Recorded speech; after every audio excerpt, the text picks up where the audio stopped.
கர்த்தருடைய பரிசுத்தமான நாமம் மகிமைப்படுவதாக. ஆசீர்வாதமான ஒரு நல்ல காலை நேரத்திலேயும் பாளையங்கோட்டை இந்திய தேவசபையிலிருந்து காலை மன்னாவை உங்களுக்கு வழங்குவதில் மிகுந்த சந்தோஷம்.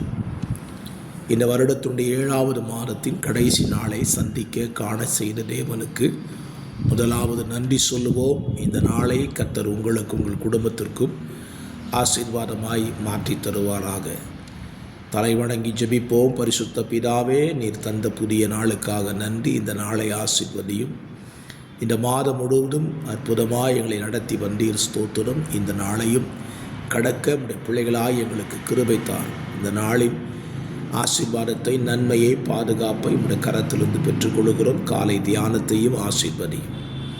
இயேசுவின் நாமத்தில் பிதாவே, ஆமேன் ஆமேன். கர்த்தர் நல்லவர். ஆமேன், ஸ்தோத்திரம். இந்த நாளுக்கான வேத தியான பகுதி யோசுவா 18வது அதிகாரம்.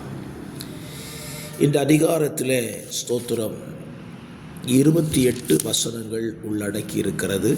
இஸ்ரவேல் கோத்திரங்களிலே 7 கோத்திரங்களுக்கு பங்கிடப்படாத இருந்த நிலங்களை பங்கிடும்படியாக யோசுவா இஸ்ரவேலுடைய 7 கோத்திரங்களை குறித்து கட்டளை கொடுத்து அனுப்புகிறதையும், அவர்கள் தேசத்தை போய் அளந்து கணக்கிட்டு யோசுவாவினிடத்தில் அதை கொண்டு கொடுக்கிறதையும், யோசுவா அவர்களுக்கு சுதந்திரமாக பங்கிட்டு கொடுக்கிறதையும் இந்த அதிகாரத்திலிருந்து நீங்கள் வாசிக்க முடியும். இந்த அதிகாரத்தில் யோசுவா பயன்படுத்துகிற ஒரு வார்த்தையை உங்களுக்கு சொல்லுகிறேன். அதனுடைய 8ஆம் வசனத்தின் கடைசி பாகம். அப்பொழுது இங்கே சீலோவிலே கர்த்தருடைய சந்நிதியில் உங்களுக்காக சீட்டு போடுவேன் என்று சொன்னான். 10ஆம் வசனத்திலே, அப்பொழுது யோசுவா அவர்களுக்காக சீலோவாவிலே கர்த்தருடைய சந்நிதியில் சீட்டு போட்டு. இஸ்ரவேல் புத்தருடைய வாழ்க்கை பயணத்தில் அவர்கள் வாழ்வில் வருகிற எந்த பிரச்சனைகளாக இருந்தாலும் சரி, தேவைகளாக இருந்தாலும் சரி, நெருக்கங்களாக இருந்தாலும் சரி, அவர்கள் கண்டுபிடித்த ஒரு காரியம் என்ன என்றால், தங்கள் பிரச்சனைகளை எல்லாம் கர்த்தருடைய சமூகத்துக்கு கொண்டு போனதாக வேத புத்தகத்தில் நீங்கள் வாசிக்க முடியும். இன்றைக்கும் நம்முடைய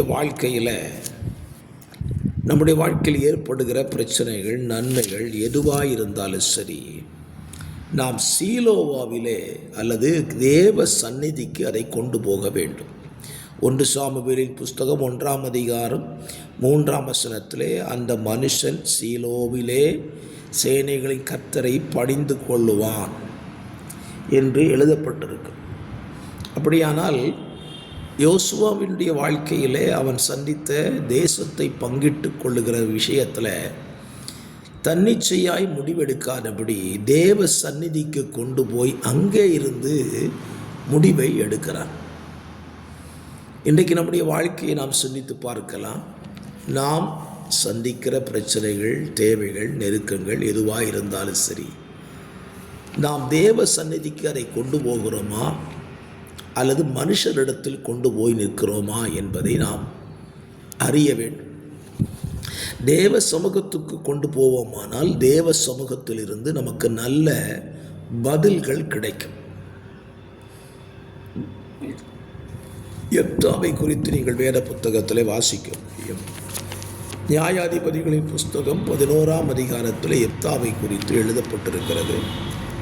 அவனுக்கு ஒரு பிரச்சனை வருகிறது. அந்த பிரச்சனை வந்த உடனே யெப்தா என்ன செய்கிறான் அப்படின்னு பார்த்தீங்கன்னா, அவன் மிஸ்பாவிலே கர்த்தருடைய சமூகத்தில் போய் எல்லாவற்றையும் தெரிவிக்கிறான். 11ஆம் அதிகாரத்தில் நீங்கள் அதை வாசித்தால் அதிலே உங்களுக்கு எழுதப்பட்டிருக்கிறது. ஸ்தோத்திர, கர்த்தருக்கு பொருத்தனை பண்ணி தேவரீர் அம்மோன் புத்திரரை என் கையில் ஒப்பு கொடுத்தால் என்று சொல்லி அவன் எழுதுகிறான். அவன் கர்த்தருடைய சமூகத்தில் தன் காரியங்களை எல்லாம் தெரிவித்தான் என்றும் வேதத்தில் சொல்லப்பட்டிருக்கிறது. ஆகவே உங்கள் வாழ்க்கையில் வருகிற எல்லா காரியத்தையும் கர்த்தருடைய சமூகத்துக்கு கொண்டு போங்க, தெரியப்படுத்துங்க. அது நமக்கு நன்மையாக அமையும். பரிசுத்த பிதாவே, இப்படி நடக்க பிள்ளைகளுக்கு உதவி செய்யும். ஆமேன் ஆமேன்.